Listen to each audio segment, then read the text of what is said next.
Every month I look at the opportunities at Y Combinator and I say, what can I capitalize on this month from my investor that will help me with my current startup? I would focus on AI because Y Combinator is going all in on AI. Demo day, there will be thousands of investors on Zoom, and I'm going to have to pitch them for several minutes on like why they need to invest in my company.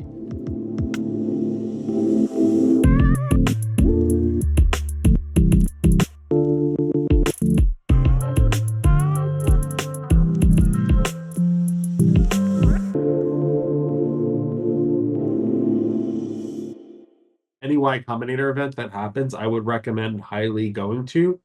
They generally do like a once a year healthcare event. They generally do like an event for they have like the women's founder event. They sometimes do something called startup school in person. They used to have this Mhm. massive hall that they would get. They would usually do it at Stanford University. So Stanford, they would just like get the whole hall and then they would fill it up with like thousands of people just to give a talk. And it would either be like Mark Zuckerberg, the founder of Twitter, they had the founder of Airbnb, a lot of Mhm. different founders. They would just have like, so if you get the opportunity to go to one of those startup schools, I actually would buy a Yeah. ticket and just go to it. I do have a piece of advice. If you're thinking about starting a company and you have one successful exit, I would recommend applying immediately to the next group.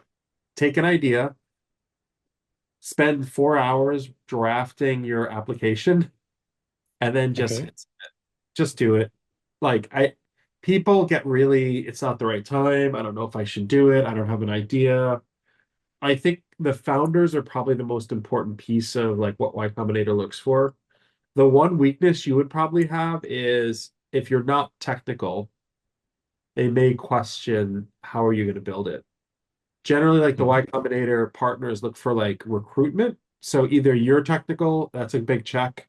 But if you don't have a co-founder that can do sales, that's questionable. If you don't have another co-founder who can do more technical work, they're looking for like a group of two generally, like or more that like have met each other, they know each other.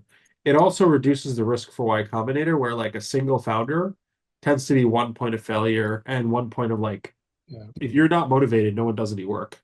If there's two or Yeah. three founders, they generally like push each other. Like the founders of Google, two founders. The founders of Apple, there were actually three founders. The founders of Microsoft, there were several founders. Like the founders of NVIDIA, several founders. So they pull each other Yeah. across the finish line, and it makes me work harder. Like I have my own startup. Having two co-founders in my new startup, it actually makes me really I have points of coverage where I'm weak or they're weak, and we like help each other like a lot. If there's someone you know that like is your friend and you really liked working with, if it's a past employee at your last company, if it's someone that was one of the smartest people that you've ever met in your life, and you're like, I'm just going to apply, I'm going to put your name on there, I'd really like to do it with you, 50-50 equity, just message them. Now, another thing is like equity split and roles and titles. So you're going to have to like just figure that out with that person really fast. But like Mhm. for me, I've been talking to one of my co-founders for like 6, 7 months for my new company, which is JustPaid.io. And we Mhm. spoke about like a lot of different ideas. We were kind of brainstorming about ideas and saying like maybe this idea, maybe that idea.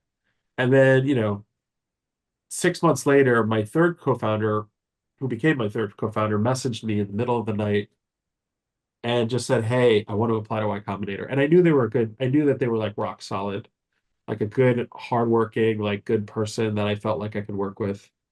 And I felt Yeah. like their energy would be really good in our company. But they had the like most formed idea of like what we would be working on. So I'm like, why don't I ask the person I'm talking to, and we could see if like there's a idea here to work on together.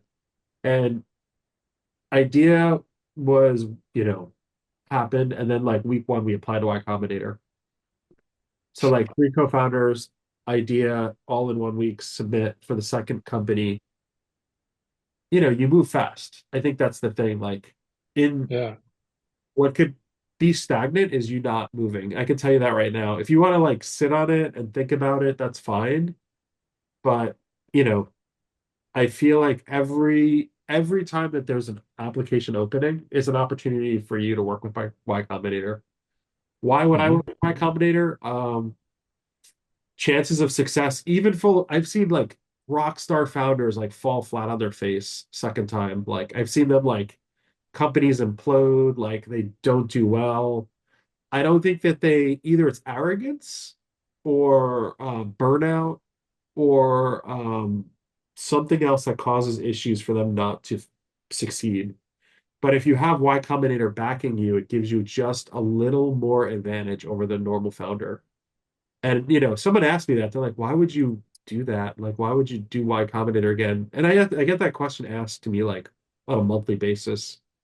And for me, I take advantage of what's available there. And every month I look at the opportunities at Y Combinator and I say, what can I capitalize on this month from my investor that will help me with my current startup? Like I look at it every month and I'm like, what can I do? Talk to an advisor. Do they have an alumni event? They're very good at helping you recruit people. So they have like a lot of recruitment like tools and whatnot. So I use their recruitment tools. Hmm. Chances of getting into Y Combinator have gotten harder, but you are a second time founder. If you're humble and you have like that drive in you, they may give you a chance. They reject a lot of second time, third time founders, like because they sense weakness in a sense of like burnout or arrogance, or they know better than Y Combinator, like in a bad way. Yeah. Like there's things that just rub off on, Yeah. and like they'll sense that really fast, like either in the application or they'll do an interview. So being a second time founder doesn't mean you're just going to get it.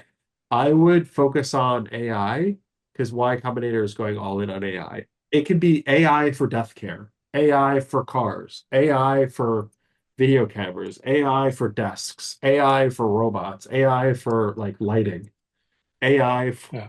AI for like biking, AI for like assistance on cell phone attachments. Like, but just like what I would do is layer out like maybe over the next like 4 or 5 days is get 50 ideas on a whiteboard or someplace on a piece of paper, pick one, and then move fast, and then just apply. I went through Y Combinator with several people from Germany. They went back to Hmm. Germany, but I think they got a lot of benefit from doing Y Combinator. A lot of founders just stay here in the US. So once they're here, they get like a Yeah. visa. They create their company here. Like Y Combinator does not invest because you don't have an entity. Like a Delaware C corp is what generally all startups and like create. Most startups create Delaware C corps because it's friendly to companies. You can have a certain number of investors. Delaware C corp. So like Facebook's a Delaware C corp, Apple's a Delaware C corp, Segment.io is a Hmm. Delaware C corp, Airbnb's a C corp. I wouldn't be surprised if Luma is a C corp, Google's a C corp, Delaware C corp. So like generally like what happens is Y Combinator likes you as a person. They like your idea. They like your co-founder. Your co-founder is technical. You're on sales. You pick one person to CEO.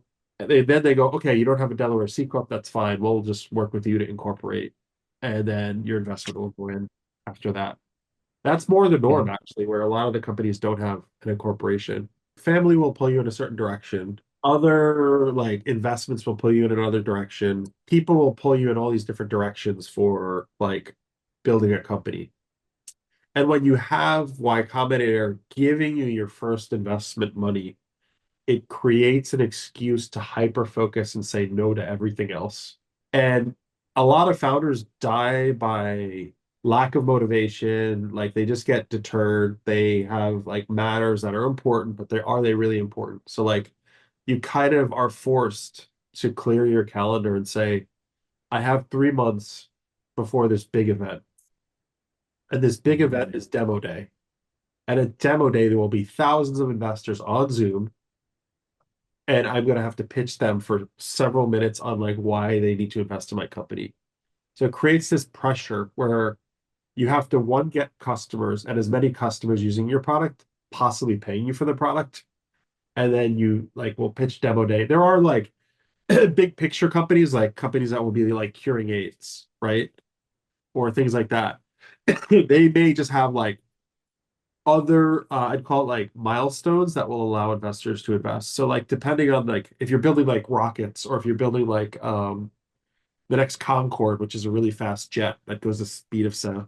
If Yeah. you're building like a Concorde type company, I think people would understand and you pitch the idea and then you get the investors who really believe. When you do demo day, you're getting a lot of good investors from around the world and condensed in Silicon Valley that believe very quickly in you or not. So like they make quick decisions. So a lot of the investors that Yeah. are on demo day know I'm not going to mess with this and this startup founder because they just did demo day and then they have 300 other meetings lined up. So I need to make a decision within so much time because I might miss out on an amazing founder who has 300 other investors lined up. So like I think in other parts of the world, investors tend to move slower and they tend to be very, very cautious because that's just a lot of the world. But I think in Silicon Valley, like you see and you lose out on deals very quickly. I'll give you an example. Like someone came up to me and is like, "Hey, do you want to invest in X.AI? I'll give you a week." That's Elon Musk's new company. Do I make the investment or do I not? Like it moves fast. Demo day does approach and it creates a lot of pressure for founders. And I'll show you this. Let me just demo day is in Yeah. 32 days for a batch. So they have Yeah. 32 days to get their product ready, Oh, that's 32 so days cool. to Yeah. get customers, and it's a countdown. Now, why do I have this? Because for me, it reminds me of that pressure all the time. You need to be focused. You need to be building. You need to be like hyper focused because there are milestones in a company. So, and here, just some insights. So here you can see like they have their internal software for thousands of founders. You can book office hours. There's a schedule for anyone who's in Y Combinator. So there's a really organized schedule to like keep you focused, help you build, make sure you're going in the right direction. And then they have like a lot of manuals and stuff Mhm. like that for the founders. Like, so say you want an advisor, they'll have a manual on advisor. Say one investor wants some structure. It's like making the documents more complicated. They basically set the timer once they invest in you, and that timer for those 3 months go off. It's like you never shoot you ever see those races where they shoot the gun? Or dogs or horses or like whatever it Yeah. is, turtles start Yeah. moving. You're like, that's the moment, like the moment they say yes, they want to invest is the moment the clock starts where you have to incorporate, make sure the money goes in in from Y Combinator. Then you have to like literally start building like as fast as possible and see if you can get users, right? And then if you get users, can you get revenue? And sometimes it's users, sometimes it's revenue, sometimes it's both. Life is about opportunities. Apply and also look at startups. And if you don't get into Y Combinator, that's okay. It's like the people that get discouraged and give up, like they never get in. Like that's the thing. I spoke to one founder who applied 3 times and he got in on the third try. And his mindset was, I'm going to build my company no matter what, but I'm just going to keep applying to Y Combinator because I want them as investors.